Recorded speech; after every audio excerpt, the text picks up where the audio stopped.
Today I am going to recreate one of my needle felted pictures that I've done before. This is of Hope Bowdler Hill looking over from Chelmick Hill. If you don't know where that is, it's just outside of Church Stretton, an amazing place to go walking. As I always do, I will start with the sky, but first of all I've got my foam. I have my pre-felt, not quite square. I will be using 36 triangle single needle. Then I've got 2 needles in this clover holder, and then my punch tool, which has got 5 needles in. Love this for making quick progress. So for the sky, it's going to take an awful lot of colours. I've got royal blue, and then I've got some lagoon, sky, lilac, flesh, and a bit of lightning. I will quickly pop a photo up of the picture I'm trying to recreate out of wool. To begin with, I'm going to start with the sky, which is my furthest thing that's away from me. I'm just going to build up colour, starting with dark at the top. When you're doing this, make sure you've got your reference picture in front of you. And just take pinchy bits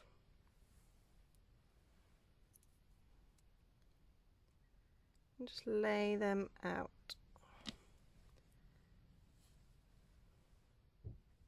And although we're going to have an awful lot of landscape over the sky, we're just concentrating on the sky to begin with. Don't worry about, oh, there's going to be a hill there, so don't put it there. The brilliant thing with needle felting is we can build it up.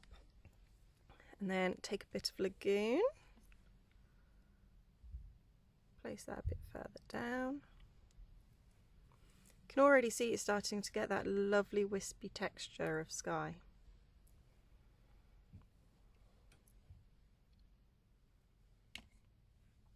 And then, ironically, a bit of sky. And just building up from the darkest to the lightest. And as you build up, just make them even wispier for wispy clouds. And your lighter bits are going to be further down the sky.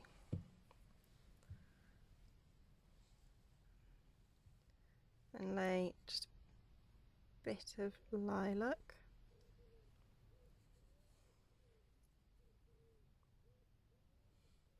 That.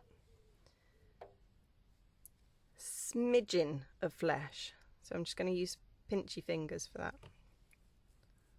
Open it up a bit and then just pinchy fingers.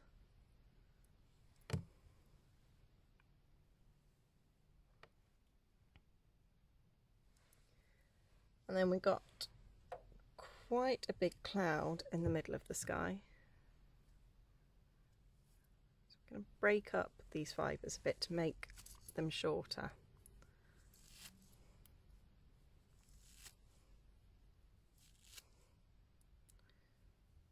Just for that cloud in the middle there. Maybe a bit more wispy cloud there. I think I'll pop a bit more sky over the top. Just to break it all up. So you can see how that's really wispy sky going on there. Now it's just a case of felting it in. So I'm going to use my punch tool, which is really brilliant for just felting all of this down with no detail. If I were to be using just a single needle, I'll be here for ages. But of course this has got 5 in.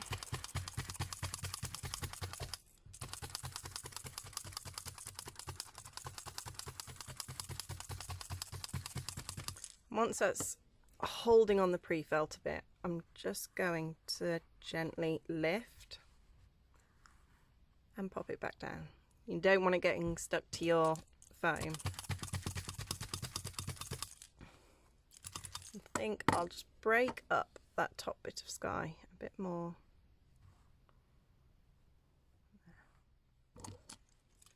So you can always add, and at this point you can take away. If you're not happy with your cloud placement, you can take that away. I'm quite happy with it. And just give this a good stab. I've been stabbing at this for probably about 5 minutes now, and it is looking really quite flat. I've gone a bit thin up the top here, but also what I like to do as I'm stabbing, I mean, I'm right-handed and I'm just working from top to bottom all the time, so it's all stabbing in this one direction. The needles are always going this way, they're not going this way. So what I like to do is flip it over, and I'm just going to add a wee bit more to the sky where you can just see the pre-felt popping through there. That's fine. If you are going to frame this in a mount, you're not going to see the pre-felt. So it's a bit of Lagoon and a bit of royal blue over the top. And then a bit more sky, just to break that stark line up. And then as we're stabbing with it upside down, all those fibres that have gone that way from stabbing the right way around are now going to tangle with the ones that we're stabbing in this direction, and it's really going to felt them nice and firmly. Oh! So I've got all my wools here. I'm going to build up the majority of the hill shape with the grass. I'm taking quite a big chunk of it, just laying it on this sort of a shape, I would say. So you're following the hill down, but then the road is running along here. Just making sure that's nice and thick.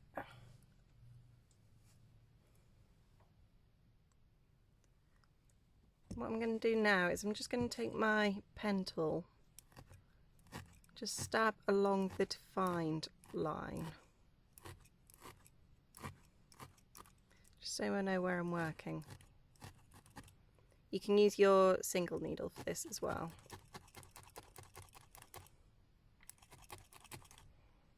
There we go. I'm going to add pinchy bits of the conifer, just break that up a bit. Just down along the bottom of this kind of hilly area. Maybe actually I'm going to take a bit of conifer and a bit of grass. I'm just going to blend these together. Just to do part way up.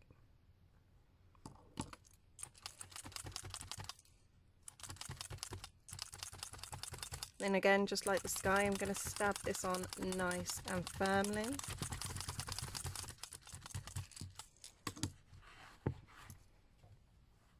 You can see that that's coming through to the back here.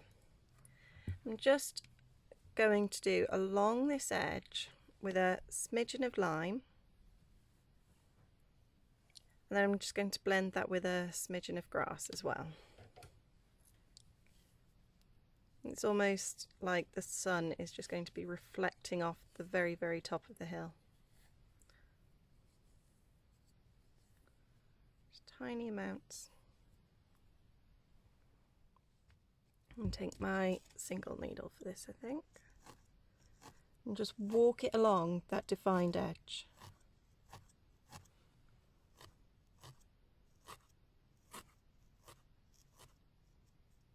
Apparently my grandma always said, look after the crusts and the middle will look after itself when buttering toast. And it's the same with needle felting. Look after the edges and the rest will just fall into position.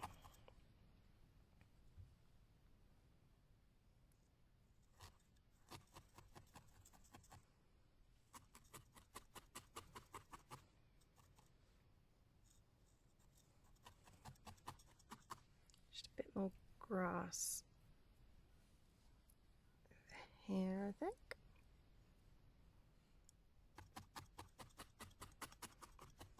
You can see I'm working over the pre-felt. That's absolutely fine. Don't try to confine it to your pre-felt. If you go over, you go over. There we go.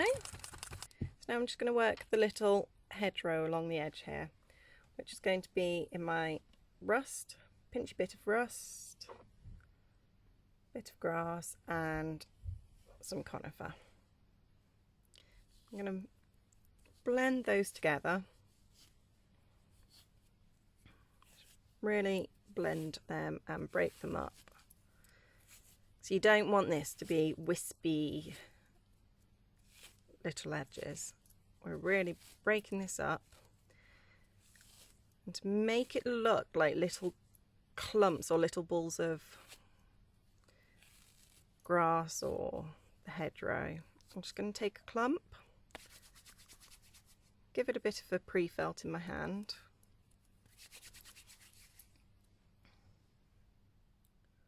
and then pop that on.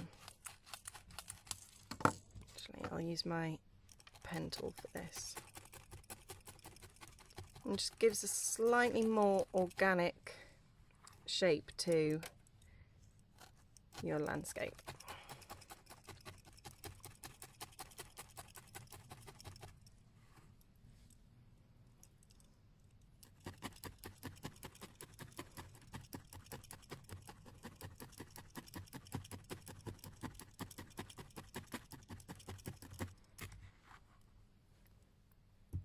Then what I'll do next, instead of working my way along, I'm going to do a tiny one at the end, and then work from my edges into the middle as opposed to working along. A tiny little clump of grass there. Of course, it starts bigger, moving smaller. And just keep taking little clumps of wool and rolling them in your hand first, which is a brilliant way of just starting to pre-felt the wool so that it will want to cling to itself in this little area rather than trying to migrate into the grass. So I'm just on my last little area of the hedgerow here. You can see how it's formed into little bushes.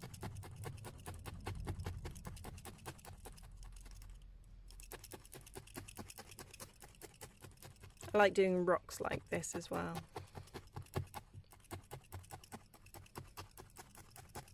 Just using grey, obviously, instead of rust and all the greens. What I shall do now is just taking pinchy bit, I know I keep saying it, pinchy bit, but I'm just going to take a small amount of rust. I'm just walking it along this bottom edge of the hedgerow, stabbing towards the hedgerow, not away from it, because you just want this to start catching into those little bushes and clumps of grass that you did. Actually, I'm going to use my pen tool. I love this pen tool. This is kind of my go-to tool for needle felting. I prefer using it with 2 needles rather than the 3. So I can still stab a defined edge, but twice as fast. So I've got my cobble and I'm going to do the road. The road is going to take on this sort of a shape, not quite a triangle. So I'm just going to define it first with the cobble. You don't need to worry about shading it quite yet. Just trying to shorten this overall length by restacking it.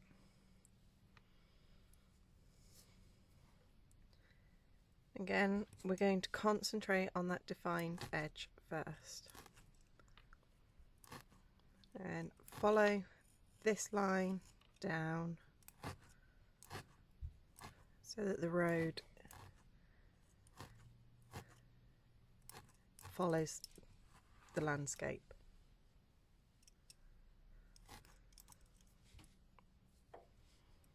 And then do this side.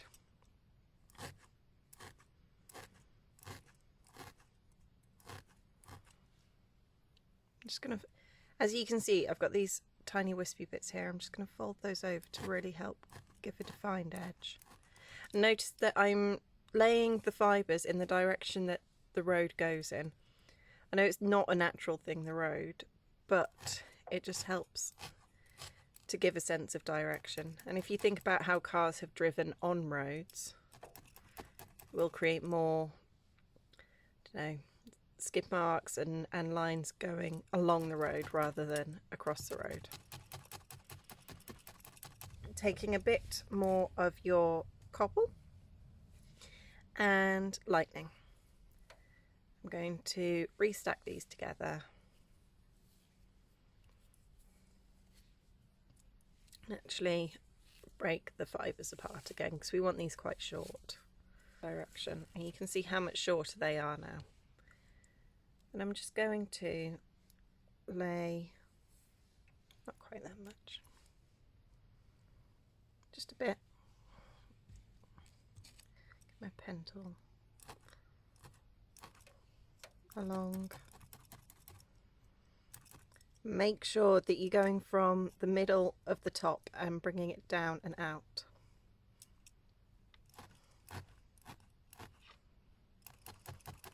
I'm taking, I've got some cobble, some conifer and some rust.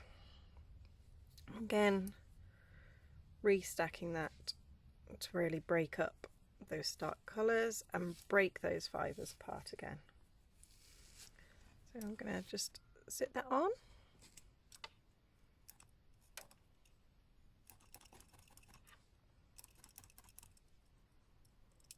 Make sure it's quite narrow up the top.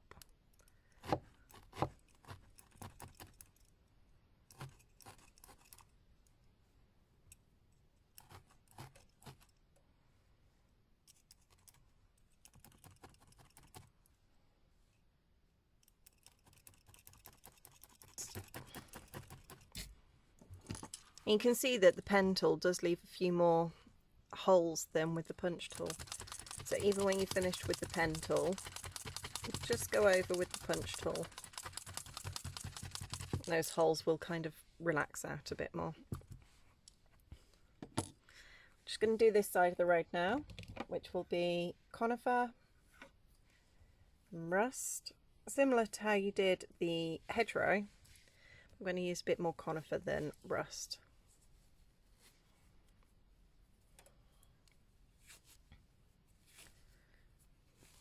I'm not really keeping this in fibre direction, just give it a bit more texture.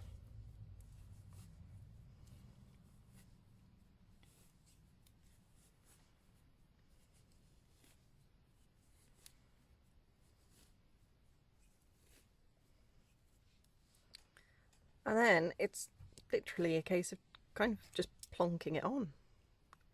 Again, I'm following this line all the way down.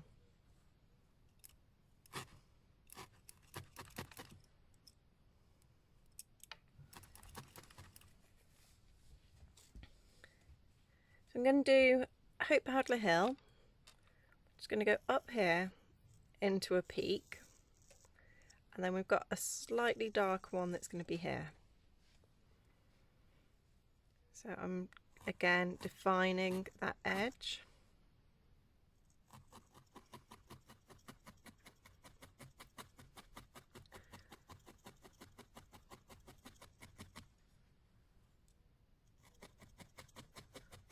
Here. This is just rust I'm using at the moment. I'm going to fold that over, and you can see how it gives a really nice definition. Remember to keep turning your work.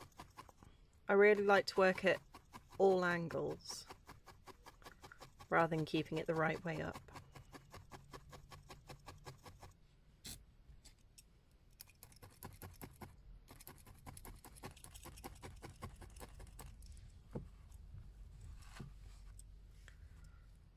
Then that's going to come down.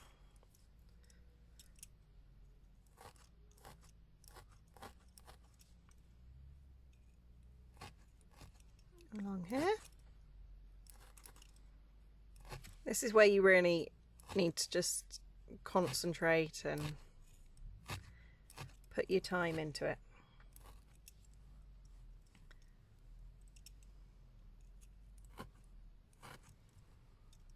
It's coming down.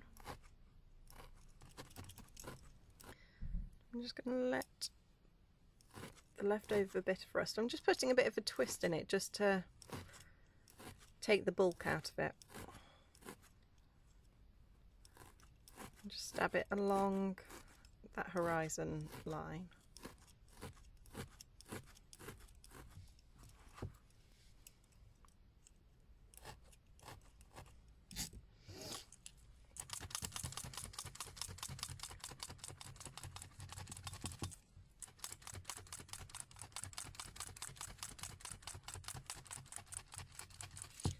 And the other little peak, being slightly further away, is darker.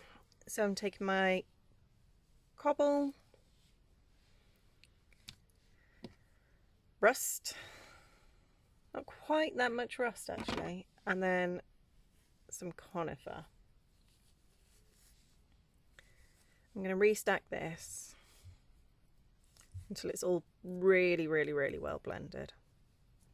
I'm not going to use all of it straight away, so this little peak just comes up here and not quite as high up, it just comes along and down. Again, I'm going to lay it on and stab that line where I want that fold. That. And this is a slightly softer round peak. Just going to take a bit of the rust and Conifer just to pop it along this hill here.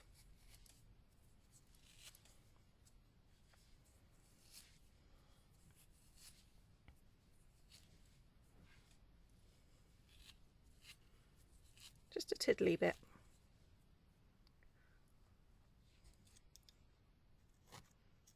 It's just coming down this side of Bowdler Hill.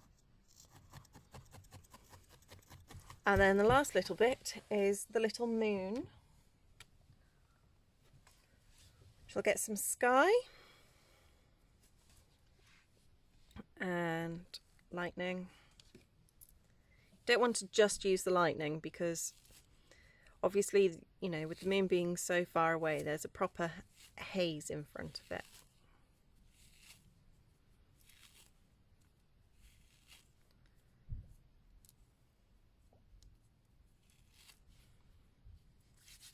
Again, like we did the bushes, just kind of give it a bit of a roll in your hands. It can help to lick your fingers first. Make sure it's not a round circle. I think that's a bit too big.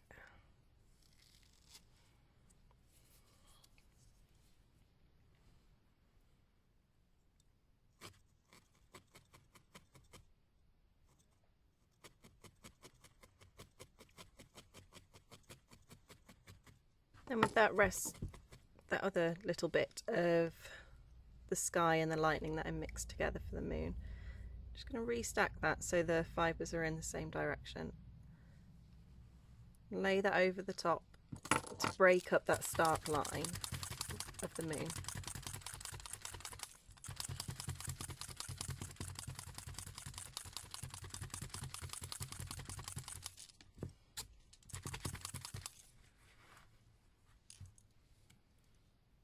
A little bit more.